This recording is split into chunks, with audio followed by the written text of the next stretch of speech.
épisode de la Pause Sophro, le podcast pour initier des changements pour une vie plus positive et épanouie. Je suis Anne-Maëlle, sophrologue et professeure de yoga à Rennes, et nous nous retrouvons aujourd'hui pour la première interview du podcast. Comme je vous en avais parlé dans le tout premier épisode, mon intention est aussi de laisser la parole aux autres sophrologues pour qu'ils nous parlent de leur métier et nous proposent une pratique. Donc dans cet épisode, j'ai reçu Julie Laurent-Marotte, coach sportif, sophrologue et sophro-analyste. J'ai découvert Julie pendant le confinement alors qu'elle proposait une pratique gratuite en live Instagram tous les jours de la semaine. Et son univers m'a beaucoup plu. Et lorsque je lui ai demandé de participer au podcast, elle a vite accepté de répondre à mes questions. Merci Julie et bonne écoute. Bonjour Julie et merci d'avoir accepté de participer au podcast. Merci Anne-Maëlle, c'est gentil. Je voulais dans un premier temps te proposer de te présenter en quelques mots. Alors, mon histoire. Par rapport à la sophrologie, je vais aller chercher un peu plus loin dans ma mémoire. Au départ, alors, je suis coach sportif, mais c'est la vie qui m'a emmenée dans cette direction-là.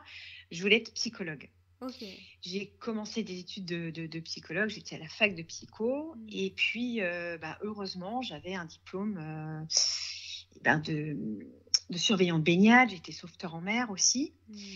Et derrière, j'ai eu un premier diplôme de maître nageur en me disant que les étés, au moins, ça m'arrondissait les fins de mois.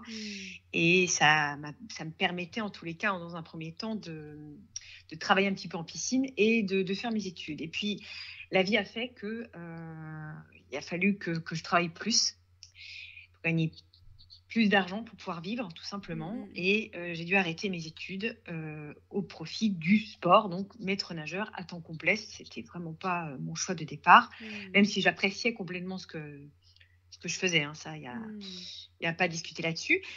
Puis je m'étais dit, bon, un jour ou l'autre, je reviendrai sur cette voie-là.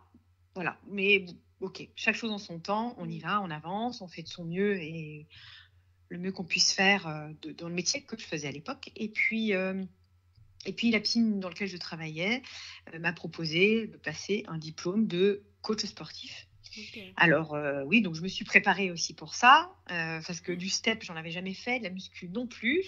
Je nageais, je dansais depuis toute petite, mais la muscu, je savais pas du tout ce que c'était. Et encore moins le step, l'aérobic, enfin vraiment, c'était, je ne connaissais pas. Donc je me suis formée pendant 6 mois, intensivement, en salle, etc. Et j'ai passé le test de sélection, j'ai été prise et j'ai passé mon diplôme à l'époque, donc le BEMF, brevet d'état des métiers de la forme.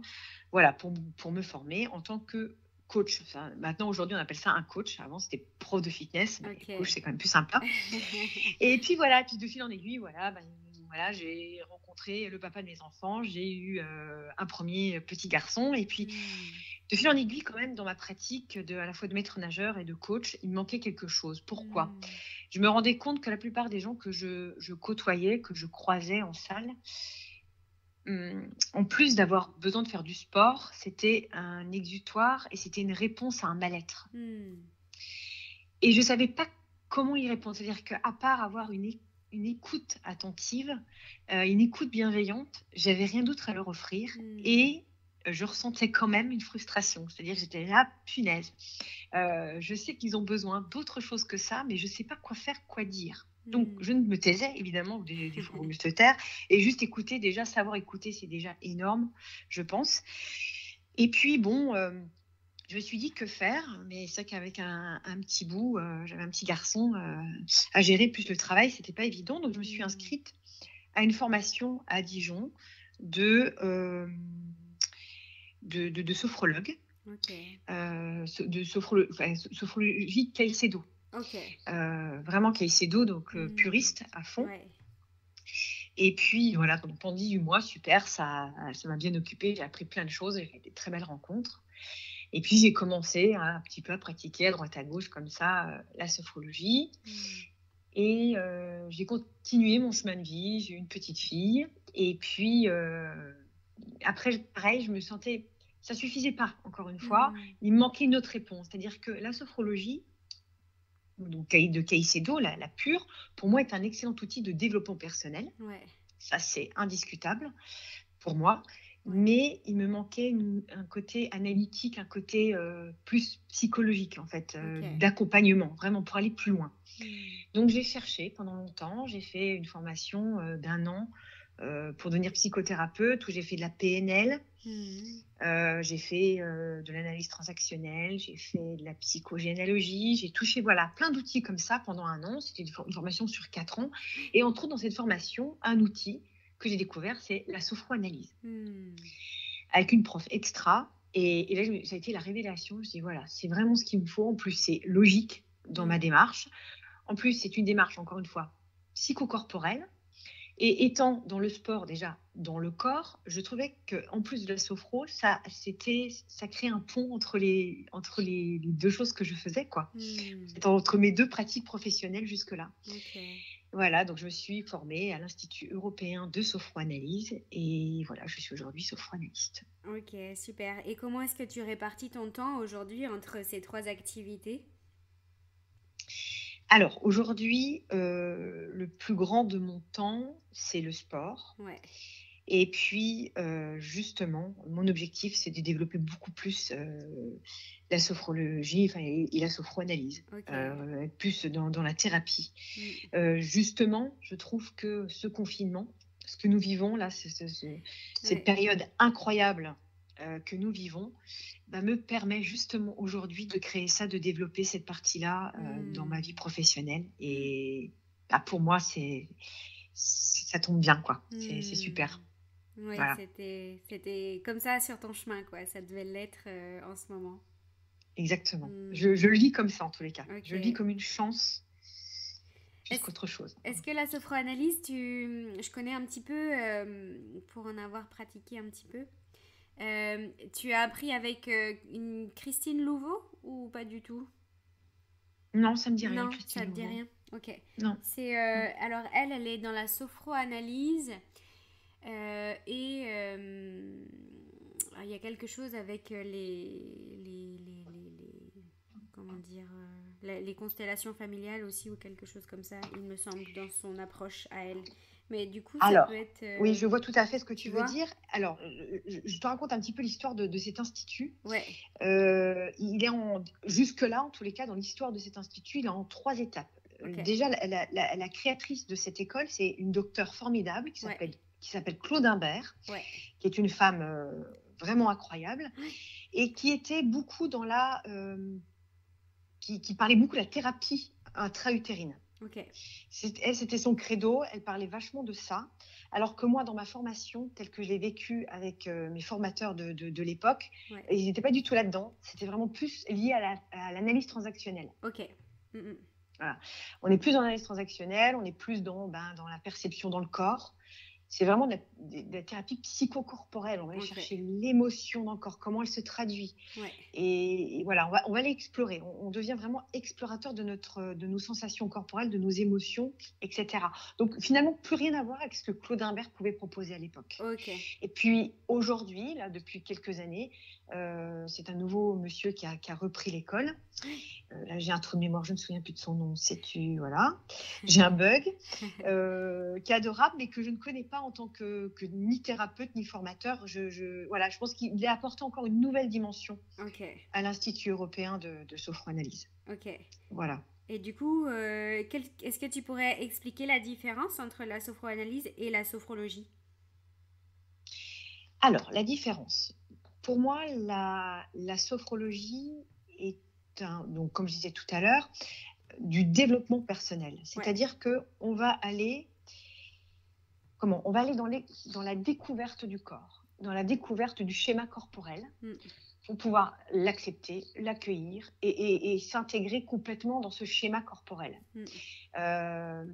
En quoi c'est du développement personnel? Je pense que si on apprend à se connaître, on ne peut que finir par s'apprécier. Mm. C'est-à-dire que c'est un peu toujours la problématique de l'inconnu. C'est-à-dire que l'inconnu, on va le critiquer, parce que la critique est malheureusement facile. On va avoir ce regard un petit peu méprisant, peut-être parfois malheureusement aussi, mais voilà. Et c'est souvent malheureusement aussi ce regard qu'on peut avoir sur soi. Oui. Or, la sophrologie, en apprenant à se connaître, nous amène à nous apprécier et j'espère à nous aimer davantage, nous respecter et à respecter sa vie. C'est vrai que, alors malheureusement ou heureusement, je ne sais pas, mais moi en tous les cas, la sophrologie m'a tellement appris sur moi, m'a apporté une confiance en moi. Ça a été, et bien souvent, ça peut être un tremblement dans la vie. C'est-à-dire qu'on se remet en question par rapport à nos choix de vie, par rapport à notre choix de partenaire, par rapport à nos choix professionnels, nos choix de vie. Donc, je pense que c'est un acte courageux de faire ce genre d'exercice sur soi, qui est la sophrologie, mais c'est une tellement belle rencontre, c'est tellement puissant et incroyable que je peux que le conseiller. Voilà, donc ça c'est la sophrologie, c'est du développement personnel. Pour moi, c'est du développement personnel. Okay. On apprend aussi à respirer, gestion des émotions. C'est une excellente gestion des émotions, gestion du stress. Par rapport à justement la préparation des sportifs de haut niveau, c'est un outil extra. Je pense aussi à certaines forces de l'ordre telles que GIGN, le RAID. Je pense que voilà, c'est un outil qui peut servir et vraiment positivement, extra. Alors la sophroanalyse, on va beaucoup plus loin, c'est beaucoup plus... on va aller plus loin, on va explorer davantage. On commence d'ailleurs en thérapie de sophroanalyse par une ligne du temps. C'est-à-dire qu'on va aller explorer dans la ligne du temps de la personne qu'on a en face de soi. On va aller explorer dans la généalogie. C'est-à-dire, allez-y, décrivez-moi vos parents, vos grands-parents, on va l'explorer tout ça. Donc, on va beaucoup plus loin. Et puis, quand une émotion apparaît par rapport à une blessure qui n'a pas été réglée, voilà, on va, avec bienveillance, toujours un bel accompagnement enveloppant, aller explorer cette émotion dans le corps pour le pacifier. Moi, j'aime bien dire ça comme ça, j'aime bien le pacifier. C'est-à-dire que, et c'est là où c'est un plus par rapport à une thérapie comme la psychologie ou la psychanalyse, ou voire même, je pense que c'est même un super complément. C'est même un super complément. Finalement, j'ai des clientes qui voient en dehors aussi, soit psychiatre, soit psychologue, et elle dit c'est un super complément parce que j'aborde les choses différemment avec elle. Et voilà. Alors, plutôt que de dire, voilà, bon, alors je suis pas bien, j'ai ça, j'ai découvert que j'avais ça, c'est chouette, c'est génial. C'est-à-dire qu'on arrive à ressortir de soi une problématique. Waouh, super. Mais maintenant, qu'est-ce qu'on en fait? Et là, qu'est-ce qu'on peut en faire? C'est un peu mon rôle. Enfin, c'est ce qu'on fait, nous, en sophro-analyse. C'est-à-dire qu'on va aller pacifier ce nœud. C'est comme une pelote de laine et on va étirer tout doucement sur le fil pour dénouer ce nœud qui peut être douloureux. Voilà. Wow, super.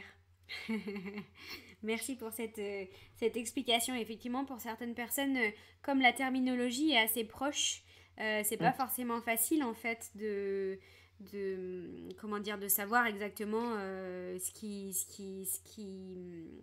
est à l'intérieur de chacune de ces pratiques en fait. Ah oui, je comprends. Je comprends que ce soit un petit peu l'embrouille. Ouais. C'est un peu l'embrouille pour tout le monde. Et vers quoi aller? C'est sûr que c'est un peu compliqué. Maintenant, c'est cet outil, je l'aime parce que il reprend tout ça. Et en plus, en sophroanalyse, on fait de la sophrologie, quoi. On rajoute aussi, suivant le besoin de la personne. Par exemple, hier, j'avais au téléphone une fille que j'adore, que je connais, qui n'allait pas bien du tout par rapport au confinement, etc. Bah, là, typiquement, je lui ai fait faire des exercices de relaxation dynamique, de sophrologie. Je ne suis pas allée creuser. Je dis, bah, toi, typiquement, tu as besoin de bouger. Ah ouais, je crois que c'est ça. Bon, et hop, c'est parti. Donc, on a fait l'exercice de relaxation dynamique et c'était chouette. Et après, elle avait de nouveau les joues toutes roses, ça allait mieux. Elle s'était libérée d'un poids, probablement. Et du coup, tu parlais tout à l'heure de la sophrologie qui t'avait énormément apporté. Comment est-ce qu'elle t'accompagne aujourd'hui dans ton quotidien? Et est-ce que tu as une pratique que tu aimes vraiment faire, genre tous les jours ou assez fréquemment? Alors, au-delà de la sophro, c'est sûr que, bah, d'ailleurs, le cours que j'ai créé, c'est Sophro-Méditation, comme le Ouais, livre que j'ai écrit qui est sorti en 2018 chez Larousse, ouais. qui s'appelle aussi Sophro-Méditation. Mm. Euh, voilà, j'aime ce pont-là aussi avec la méditation. Ne pas rester. Mm. C'est vrai que je suis pas, comment dire, j'aime bien, en fait, c'est un peu comme les recettes. J'ai jamais de recettes en cuisine tout établi où je suis scrupuleusement les quantités. Je suis un peu, allez, je prends ci, je prends ça, je fais des mélanges et Ouais, ça n'a jamais deux fois le même goût. ouais, Là, j'aime bien piocher aussi ce que peut nous proposer la méditation. ok. Voilà, toutes les autres pratiques. Mais un peu comme Caicedo, finalement, qu'est-ce qu'il a fait, Caicedo? Il n'a fait que reprendre tous les courants qui existaient à l'époque de la création de la sophrologie, Ouais. tout ce qui était autour du bien-être. C'est vrai, Mm, il a mm, pris dans le yoga, il a pris dans la relaxation, mm, mm. il a pris dans la méditation, Ouais, il a pris dans le zen, il a pris dans l'hypnose. ouais, Bon, bah, pourquoi pas nous? ouais. Voilà, pourquoi pas moi? Voilà, en tous les cas, je me suis permise et souvent, bah, là, dans mes séances et dans ce que je propose tous les matins là, en ce moment, je pioche de partout. Et je me nourris de tout ça. Ouais, Je lis aussi bien des livres de sophro que des livres de méditation, que des livres de yoga. ouais. Je me nourris de tout ça, en tous les cas, Mm, pour nourrir aussi ma pratique. Et mm, alors, comment je l'utilise dans le quotidien? Je l'utilise quand je marche dehors. mm, J'apprécie voilà, le chant des oiseaux, j'apprécie chaque pas, chacun de mes pas quand je mm. marche. J'apprécie voilà, quand j'embrasse mes enfants, j'apprécie le toucher, quand je touche les poils de mon chien, voilà, voilà, sa chaleur quand il est, mon petit chien, quand il est sur mes genoux. Je pense aujourd'hui, c'est dans chacun de mes gestes, c'est dans, voilà, je pense que c'est tellement intégré aujourd'hui que, et aussi, je crois, aussi l'une des particularités de la sophrologie, c'est aussi développer un sixième sens. Mm, Ça a développé chez moi un sixième sens que peut-être j'avais mis de côté, ou j'entendais pas, que j'écoutais pas, ou voilà, ça a développé ça chez moi. ok. Et voilà, aujourd'hui, c'est tout ça. La sophrologie pour moi fait partie de mon quotidien, fait partie de moi. C'est aussi apprendre à prendre du recul Mm, quand quelque chose de difficile me tombe dessus. C'est apprendre à prendre de la hauteur sur ce qui peut se passer. mm. Voilà, par exemple, là, voilà, c'est le confinement, voilà, mais par exemple, je gagne pas un sou en ce moment. Ouais. En plus, je propose des sophrologies tous les matins et même du sport gratuitement. Ouais, Voilà, mais du coup, je suis complètement en joie. ouais. Je trouve que voilà, c'est super chouette. Je rencontre des gens que probablement j'aurais jamais rencontrés sinon. Bah Mm, voilà, c'est cool. mm, Justement, je pense que c'est grâce à la sophro, je mm. pense. Ouais, ça Ouais. t'apporte une nouvelle façon d'être en fait au monde et en fait quand tu dis que t'apprécies de sortir, d'entendre le chant des oiseaux et tout, ça me fait penser à vraiment cet aspect phénoménologique en fait de la Hum, sophrologie où tu hum, redécouvres vraiment tout comme si c'était la première fois et ça en fait c'est complètement imprégné au fil des pratiques, ça s'imprègne complètement en chacun d'entre nous et en fait ça devient notre façon d'être en fait au monde et dans cette redécouverte à chaque instant comme si tout était neuf et nouveau. complètement. Mm. Mais voilà, c'est ça. Et cette joie à chaque fois de redécouvrir, de me dire ah tiens ce chant là ce chant d'oiseau putain, je l'avais pas entendu depuis très Mm. longtemps. Mm. D'un ce coup voilà ces cinq sens qui sont décuplés, même Mm. quand je savoure quelque chose de nouveau, quand je découvre un nouveau plat ou Mm. quand je mange quelque chose de délicieux. Je pense que j'ai cette chance là, et encore une fois c'est très oui, phénoménologique et ça vient de la sophrologie. Waouh, c'est génial, quoi. Quelle Ouais. joie de goûter quelque chose de si bon. Mm. Voilà. Mm. Ouais, super. Et est-ce que tu as... donc en fait, en sophrologie, il y a quand même beaucoup de champs d'application. Mmh. Est-ce que toi, tu as un domaine ou un public de spécialisation? À moi, c'est tout le monde.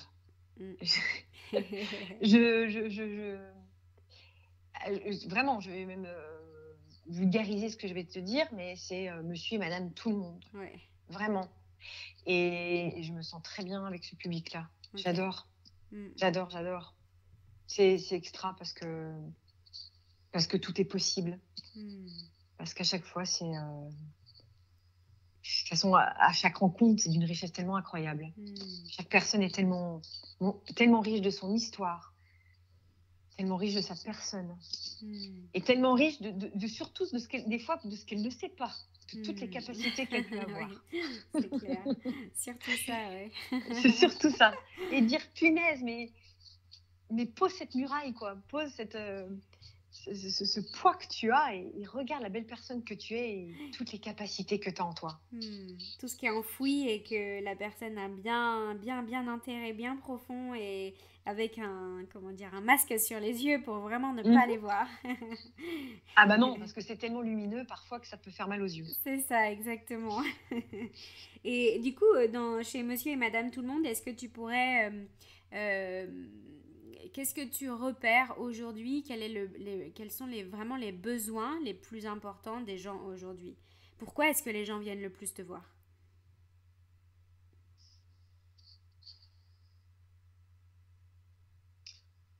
Le manque de confiance en soi. Ah, c'est vraiment ça. Le manque d'amour de soi et du coup, par ricochet, le manque de confiance en soi. Que pour moi, c'est lié. Ok. Forcément.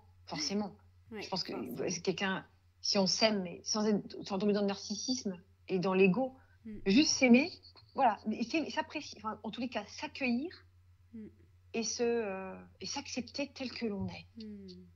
Et ça, oui, et du coup aussi, et je pense que c'est lié, c'est le petit vélo mental qui est là en permanence. Tellement. Et qu'on peut appeler petit. Alors moi, j'adore l'appeler petit vélo. D'ailleurs, Ouais. dans mon livre, je l'ai appelé petit vélo mental. Mais c'est l'ego, quoi, qui est tout le temps là, et blablabla, et blablabla. Et qu'est-ce qu'il fait comme dégâts, celui-là? Ouais, parce que la plupart du temps, en plus, c'est la petite voix qui est branchée sur la fréquence négative plus que sur la fréquence positive. Ah bah oui. Et du coup, c'est l'autocritique H24, il faudrait que je fasse ci, il faut que je fasse ça, en se comparant aux autres. Et ouais, c'est beaucoup ce que je vois aussi, toutes ces personnes qui ont l'impression qu'elles devraient être de cette manière ou d'une autre manière, mais pas comme elles sont en fait. Et qui arrivent à voir tout à fait ce qu'il y a de bien chez les autres, mais alors chez elles, c'est hyper compliqué. Oui. D'où, après, prise de conscience de l'effet miroir. Tout ce qu'on voit chez l'autre, et ça, on l'apprend en sophroanalyse. Et c'est souvent ça que je tente de mettre en lumière en permanence. C'est-à-dire, regarde. C'est-à-dire que voilà, le défaut même que tu vois chez l'autre, tu l'as en toi. Mais c'est OK, c'est OK. Et d'ailleurs, si tu le vois en toi, tu vas peut-être en rire. Et du coup, tu le verras autrement chez l'autre. Bah, c'est pareil pour le positif. Regarde d'abord la belle personne que tu es. Parce que le nombre de personnes qui disent « Oh, elle est belle, elle a ci, elle a ça, elle a ci, elle a ça. » Ok, bon, alors maintenant, tu vas me noter sur ce bout de papier tout ce que tu trouves de chouette chez cette personne.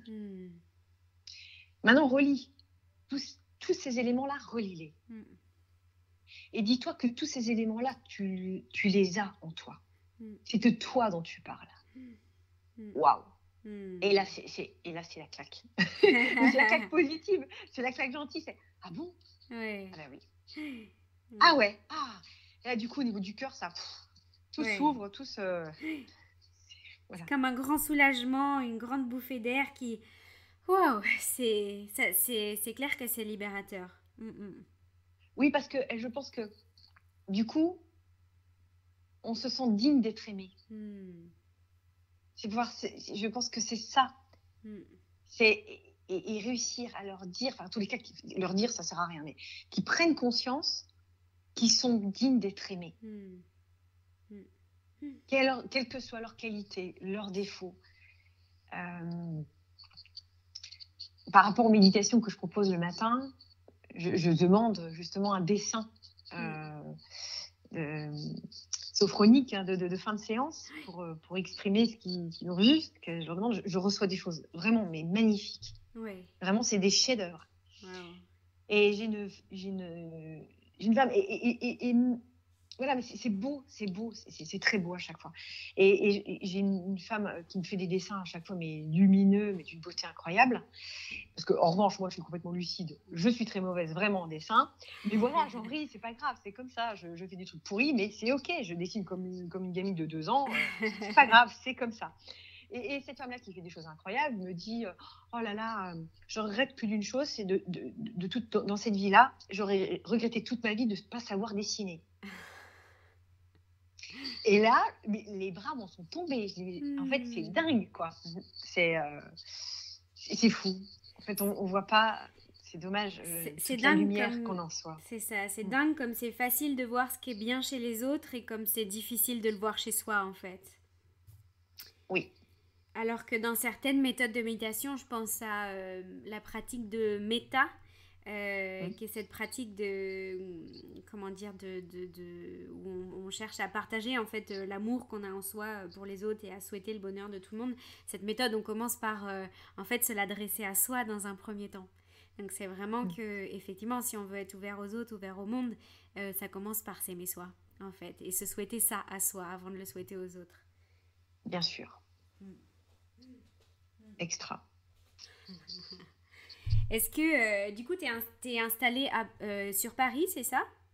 Oui, je suis à Paris. Ouais, t'es Oui. installée depuis combien de temps sur Paris en tant que sophrologue? Alors, en tant que sophrologue, la sophrologie, jusque-là, je l'utilise énormément, mais en salle. Ok. Dans les salles en cours collectif Ouais. et en salle. En individuel, j'ai quelques personnes, mais je suis à domicile. Ok. Je fais à domicile pour le moment. Ensuite, sinon ce sera, je pense, je ne sais pas encore. Je vais voir. De toute façon, je communiquerai là-dessus sur ma page Insta. Mais du coup, j'ai créé ce cours là qui s'appelle Sophro-Méditation, Ouais. qui se passe en 3 temps. C'est-à-dire que je commence par une étape sophrologique, c'est-à-dire debout, et avec ce scan corporel, mais debout, Ouais. avec des relaxations dynamiques, des relaxations dynamiques, voilà, des mouvements. Et puis ensuite, on se met assis pour la deuxième partie du cours, pour une méditation. Et ensuite, je leur propose de s'allonger pour plutôt une relaxation. Okay. On passe par toutes les étapes possibles et imaginables. Ok. Voilà. Chouette. Et est-ce que tu as des projets en particulier à venir sur ton activité? Tu disais tout à l'heure que ton objectif c'était de développer la sophrologie et la sophroanalyse. Est-ce que tu as des projets en lien avec? Je sais que tu as déjà écrit 2 livres. Est-ce qu'il y en a d'autres qui sont en cours? Alors oui, je suis en contact avec une éditrice et justement je suis en train d'écrire un 3e. Super. J'espère que ça lui plaira et qu'elle voudra l'éditer, sinon je le débrouillerai autrement, mais j'y travaille activement. Oui. Et puis oui, mes projets, ce que je voudrais vraiment, c'est beaucoup plus intervenir dans les entreprises, parce que pareil, il y a beaucoup de travail. Je pense que les gens en entreprise en ont énormément besoin. Et les interventions que j'ai pu faire ces derniers temps ont super bien marché, ont été très appréciées. C'est vrai qu'à chaque fois, c'est des entreprises très humaines et très positives, donc c'est d'autant plus agréable d'intervenir dans ce genre d'entreprise. Et puis voilà, plus intervenir vraiment en tant que sophrologue, ouvrir mon cabinet, avoir mon cabinet et vraiment développer mon cabinet et mon métier de sophroanalyste et de sophrologue. Ok, super. Et pour l'instant, où est-ce que les gens ils peuvent te trouver? Comment est-ce qu'ils peuvent te trouver et éventuellement prendre des rendez-vous avec toi? Qu'ils me contactent via Instagram ou Facebook sur mon compte Julie Laurent Marotte, c'est mon nom, et puis qu'ils m'écrivent et puis on trouvera une solution pour se rencontrer. Okay. Et voilà. Que je puisse aussi m'organiser tout doucement autrement. Ouais, voilà. Faire évoluer l'activité petit à petit. C'est vrai que c'est pas forcément un métier comme c'est pas encore très très connu, très répandu, c'est pas facile, comment dire, de s'installer. D'autant plus qu'il y a beaucoup d'écoles et beaucoup de nouveaux sophrologues qui sortent chaque année de promotion et qui s'installent aussi. Donc c'est vrai que c'est pas toujours simple de faire son chemin et son trou, surtout dans les grandes villes en fait. Donc, Mais d'où les réseaux sociaux. L'avantage des réseaux sociaux, c'est que peut transpirer de ces réseaux sociaux notre monde intérieur, ce qu'on est, notre personnalité. Et du coup, vont se connecter à chacun d'entre nous, parce que je pense qu'il y a de la place pour tout le monde, vont se connecter à nous des personnes qui sont soit sur le même mode vibratoire, enfin sous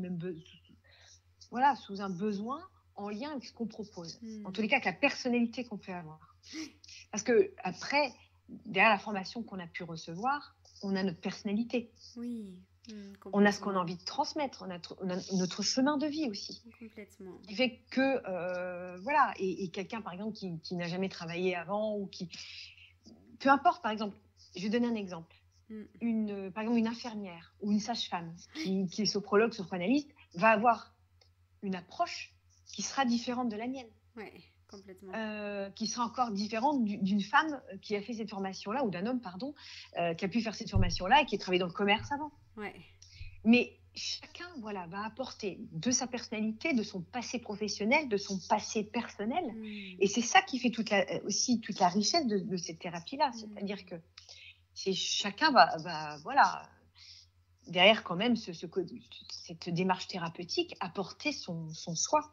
Et tout son chemin aussi de formation et tous les outils que chacun et chacune ont pu faire. C'est ça, c'est pour ça que des fois on a tendance à peut-être... Alors moi j'ai beaucoup discuté de ça avec des personnes de ma promotion d'école de sophro, où il y en avait pas mal qui s'inquiétaient en fait de leur capacité compte tenu du nombre de personnes qui étaient déjà installées, notamment je pense à Rennes. Et au final... la personne, elle vient pas voir un sophrologue, elle vient te voir toi en fait. Et dans ce sens, il n'y a pas de concurrence puisque chaque personne est différente et chaque personne a quelque chose de différent à offrir et à transmettre, effectivement, comme tu disais, par le biais de ses expériences et de son histoire en fait, tout simplement. Et donc c'est vrai que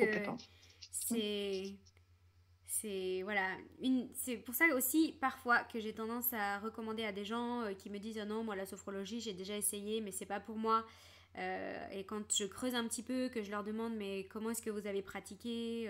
Oh ben, c'était allongé avec de la musique, tout ça. Et ben je leur propose « Ok, bah, si cette façon de faire là ne vous convenait pas, vous pouvez essayer d'une autre manière, il y a d'autres façons de la pratiquer. » C'est un peu comme le yoga en fait, il y a plusieurs... y a plusieurs champs, enfin plusieurs traditions on va dire, même si c'est pas forcément des traditions en sophrologie, mais quand même il y a plusieurs courants de la sophrologie et plusieurs manières de faire et autant de manières de faire qu'il y a de sophrologues. Exactement. Et comme tu soulignais très justement, c'est une question de rencontre. Et je pense que c'est comme pour aller voir un psychologue, un psychanalyste ou n'importe quoi. D'autres dans le milieu thérapeutique, c'est-à-dire que c'est une rencontre. Il faut avoir, je pense, enfin pour moi, avoir plaisir à aller voir cette personne-là. Se dire, ah, ok, je m'occupe de moi, très bien, je prends soin de moi dans ces démarches thérapeutiques, mais je vais voir quelqu'un que j'ai envie de voir, qui me fait plaisir de voir. Parce que si c'est une contrainte, on dit, oh là là, je vais avoir ce vieux crouton tout poussiéreux là, qui ne parle pas, qui fait la gueule. Non, mais c'est pas possible. Enfin, moi, en tous les cas, moi, ce serait pas possible avec ma personnalité, encore une fois. Donc, voilà. Alors après, voilà, ce que je suis, ce que je dégage, ce que je peux, comment je pratique, tout compte. Et à un moment donné, avec la personne en face, ça matche ou ça matche pas. Et c'est comme ça. Et d'où, voilà, l'importance de se dire, ok, je suis sophrologue, on est nombreux.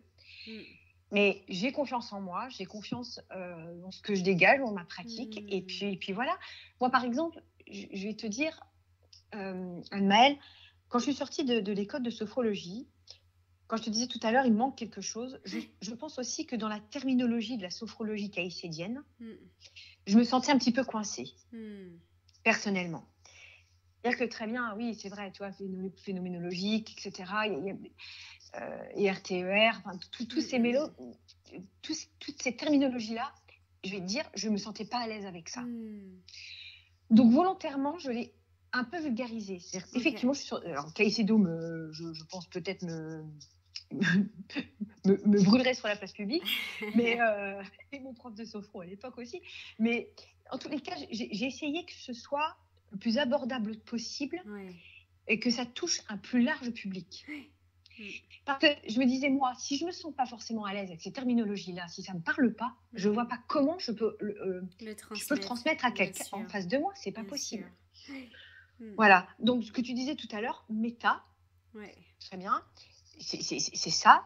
Moi, j'utilise, en fait, je ne le nomme pas. Je le fais, mais je ne le nomme pas. Donc, est-ce que c'est une erreur ou pas? Je ne sais pas.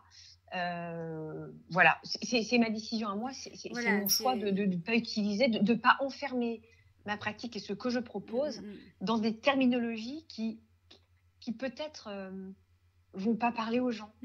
C'est comme des grands médecins qui vont utiliser des grands mots scientifiques, etc., alors qu'ils ont en face des gens qui n'ont peut-être même pas fait d'études et qui ne comprennent pas un quart de ce qu'ils disent. Donc, ça crée un fossé. Et quoi? Ça veut dire quoi? Ça veut dire que du coup, tu es mon maître absolu parce que je ne te comprends pas. Mais moi, je ne prétends pas être le gourou ni le maître de qui que ce soit. Et je ne veux surtout pas ça. Je veux être d'égal à égal avec la personne que j'ai en face de moi. Et je suis accompagnante. Je ne suis pas au-dessus et je ne suis surtout pas gourou. Et dans l'incompréhension voilà, donc, mais ça me parle, voilà, là je te parle vraiment de moi et de ma pratique et de ma façon d'être, parce que moi à un moment donné ça ne me parlait pas. Maintenant, il y en a certains ou certaines qui doivent se dire, ouais, moi je suis très à l'aise avec ces mots-là et c'est ok, et c'est génial, et c'est super, bravo, de rester dans les rails, bravo, je trouve ça génial. Et s'ils sont capables de le transmettre aux gens en face d'eux, qui le perçoivent bien, et qui le comprennent bien, qui l'intègrent bien, c'est excellent, bravo. Voilà. Complètement. Là, je te rejoins complètement là-dessus parce qu'effectivement, comment en fait transmettre quelque chose avec lequel on n'est pas à l'aise? Il y a forcément quelque chose de négatif qui va s'en dégager et on ne peut pas accompagner la personne de la meilleure façon qui soit en étant mal à l'aise avec quelque chose nous-mêmes. Est-ce que du coup, tu pourrais nous proposer là une séance de 10-15 minutes que tu as l'habitude de proposer pour terminer cette interview? Avec plaisir. Ok. Merci. Je t'en prie.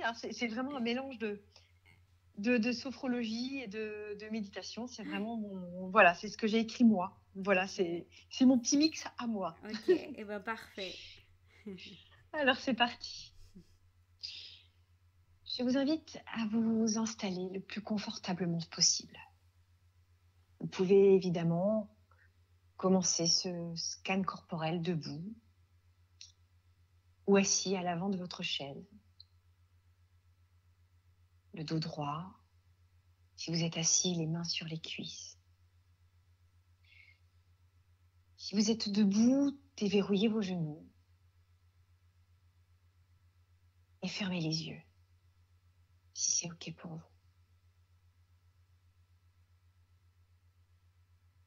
Prenez quelques instants pour observer votre posture, votre position,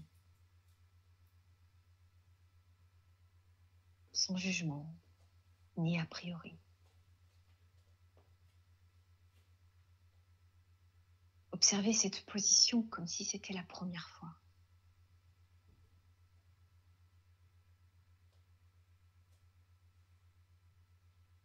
Observez votre respiration.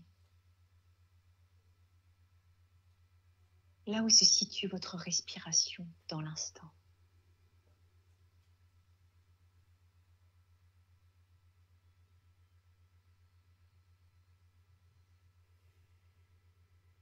Portez votre attention à la forme, la densité, le volume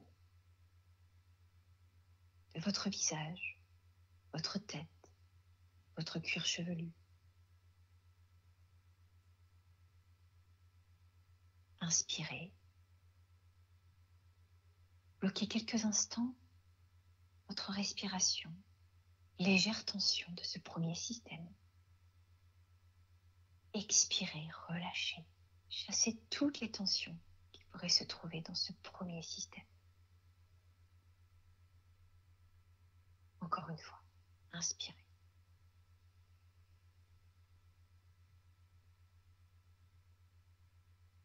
Expirez, chassez tout le négatif, toutes les tensions.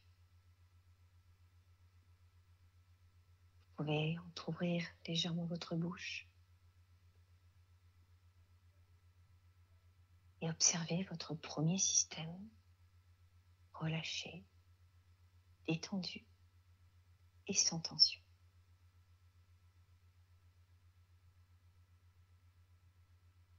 Portez maintenant votre attention à la forme, la densité, le volume de vos épaules, de vos bras, de vos avant-bras, de vos mains jusqu'au bout de vos doigts. Prenez le temps d'observer, de ressentir.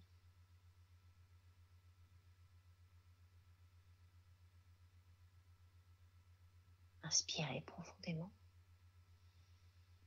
Suspendez votre souffle.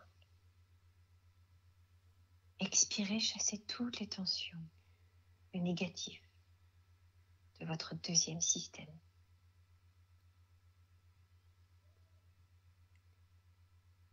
Encore une fois, inspirez. Suspendez votre souffle. Légère contraction de vos muscles. Expirez, chassez toutes les tensions, tout le négatif de votre deuxième système.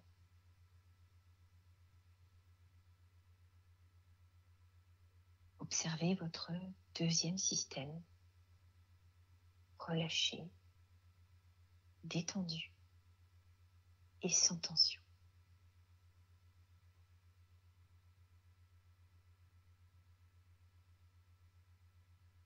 Portez maintenant votre attention à la forme, la densité, le volume de votre poitrine et le haut de votre dos.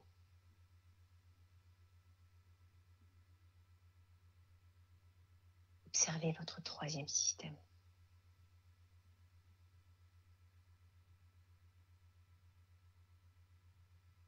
Vous pouvez, si vous le souhaitez,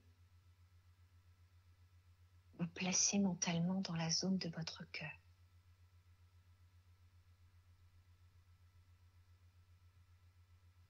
Ressentez, observez les battements de votre cœur.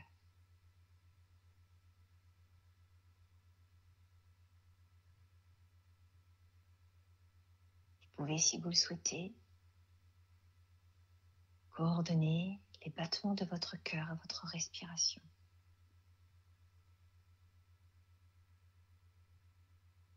Si vous ne ressentez pas les battements de votre cœur, c'est OK aussi.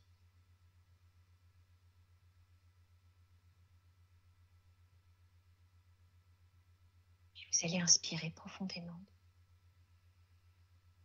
Suspendez votre souffle. Et expirez. Chassez toutes les tensions que vous pourriez ressentir dans votre poitrine, le haut de votre dos et la zone de votre cœur.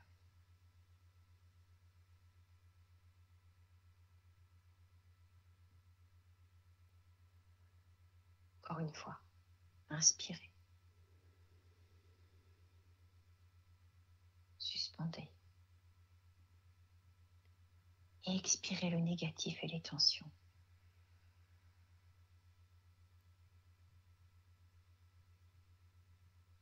Ressentez votre troisième système, relâché, détendu et sans tension.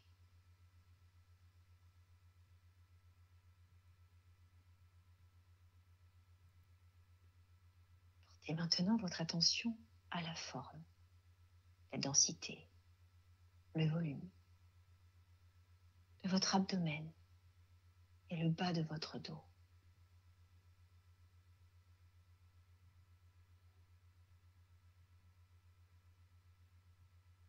Peut-être sentez-vous plus facilement la respiration dans votre ventre.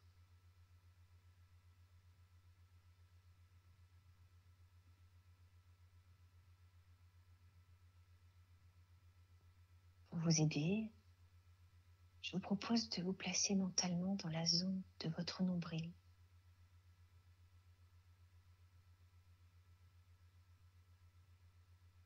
Visualisez votre nombril qui s'avance vers l'avant à l'inspire et qui part en arrière, qui recule vers la colonne vertébrale à l'expire.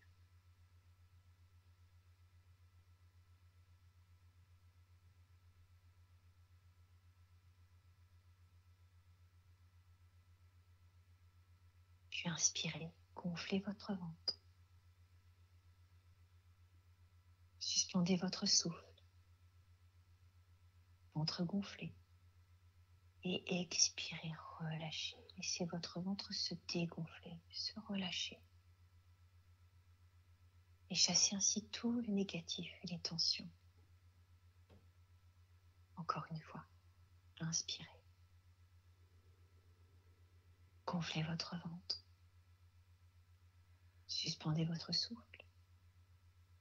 Et expirez, chassez toutes les tensions et le négatif de votre quatrième système.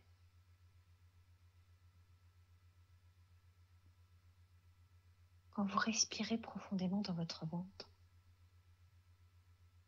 vous permettez à vos organes de reprendre leur place et leur fonction.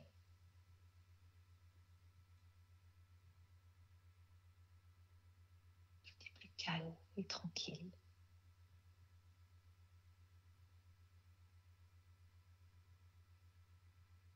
Observez votre quatrième système, relâché, détendu et sans tension.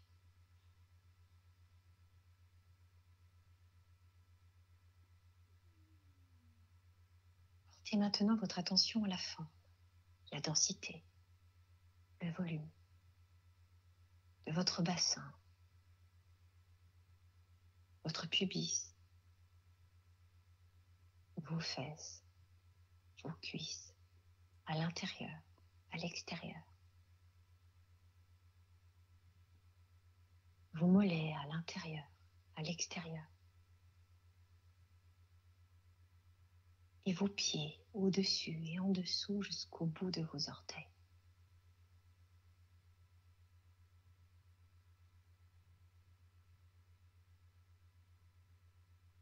Inspirez dans votre cinquième système. Suspendez votre souffle. Et expirez, chassez toutes les tensions, tout le négatif sur l'expiration.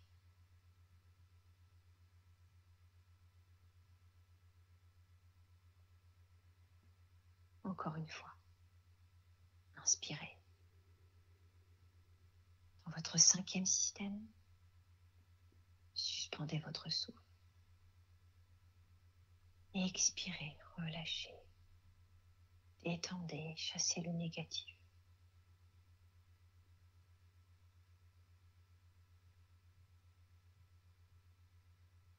Peut-être que vous pouvez observer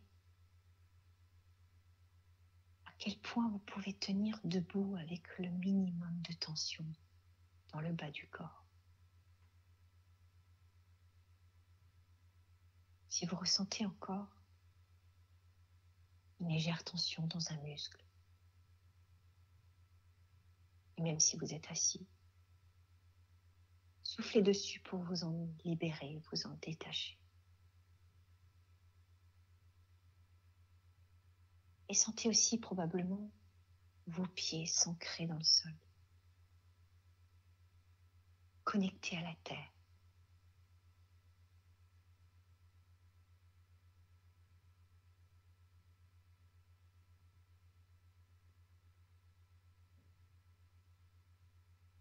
Du bout de vos orteils jusqu'au sommet de votre tête.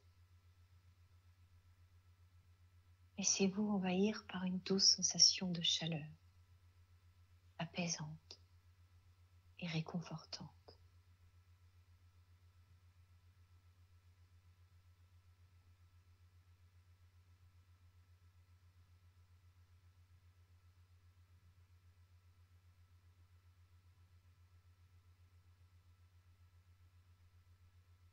Pour les personnes qui étaient debout, vous pouvez venir vous asseoir. Vous installer confortablement dans la chaise. Les personnes qui étaient assises au bord peuvent reculer. Relâchez le bassin, les épaules. Observez cette nouvelle position.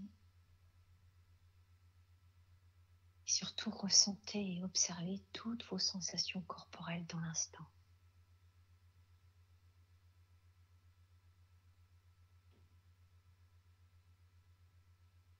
Observez votre corps, votre respiration, dans l'instant avec bienveillance, sans jugement ni a priori, comme si c'était la première fois.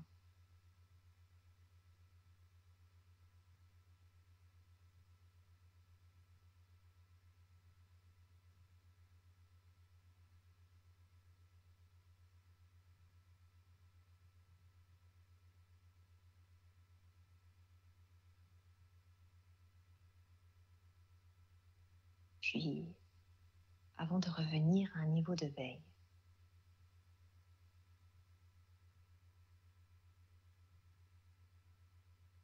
vous allez renforcer vos 3 capacités. Votre capacité de confiance en vous.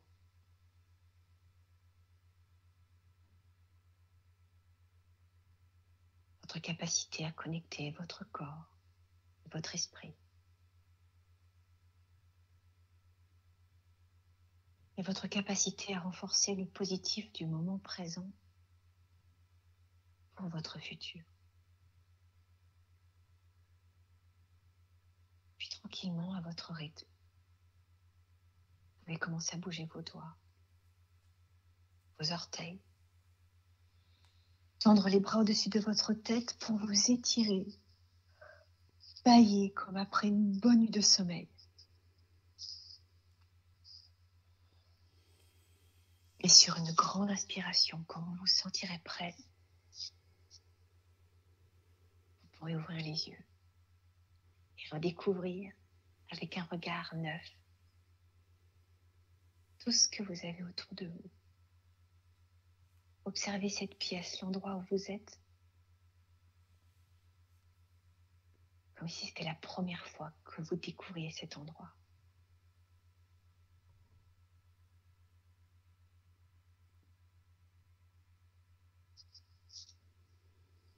Et voilà. Merci Julie.